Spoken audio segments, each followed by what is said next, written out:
Over eating వల్లే ఫ్యాట్‌గా ఉన్నా అనుకుంటున్నారా? అయితే వీడియో మీకోసమే. Let me decode this. Hi, this is Divya, nutrition educator. So ప్రతిసారి ఎక్కువ తినడం వల్లే ఫ్యాట్‌గా ఏముండరు. ఇన్సులిన్ స్పైక్ అవ్వడం వల్ల కూడా ఫ్యాట్‌గా అవుతారు. మీరు క్యాలరీస్ కౌంట్ చేసుకొని, చాలా ఎక్సర్సైజ్ చేసి, అన్నీ చేసినా కూడా స్టిల్ ఇంకా మీరు ఒబేస్‌గానే ఉన్నారు అని అనుకుంటే, అది కేవలం క్యాలరీ కట్ వల్లో, ఎక్సర్సైజ్ ఎక్కువ చేయడం వల్లో జరగదు. It is all about how often you spike your insulin. మీరు కార్బ్స్ తిన్న ప్రతిసారి మీ ఇన్సులిన్ స్పైక్ అవుతుంది. సో ఇన్సులిన్ స్పైక్ అయినప్పుడు ఇన్సులిన్ బాడీకి ఫ్యాట్ని స్టోర్ చేయమని చెప్తుంది. బాడీలో ఇన్సులిన్ హైగా ఉన్నంత వరకు మన బాడీ అనేది ఫ్యాట్ని బర్న్ చేయలేకపోతుంది.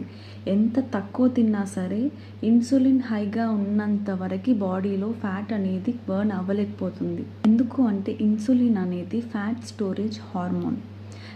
ఇంకా మనం డే అంతా ఏదో ఒకటి తింటూ ఉన్నప్పుడు మన ఇన్సులిన్ అనేది ఎప్పుడూ స్పైక్లోనే ఉంటుంది. పొద్దున్న బ్రేక్ఫాస్ట్ తింటారు, మళ్ళీ ఏదో ఒక స్నాక్ తింటారు, మళ్ళీ తర్వాత మళ్ళీ లంచ్ తర్వాత మళ్ళీ ఏదో ఒక స్నాక్ ఇన్ బిట్వీన్ తింటారు, ఆ తర్వాత మళ్ళీ చాయ్ బిస్కెట్ అని ఇంకొకటి, ఆ తర్వాత మళ్ళీ డిన్నర్. ఈ డే అంతా మొత్తం తినే ప్రోగ్రాంలోనే ఉన్నప్పుడు అది గ్యాప్ తీసుకోలేదు.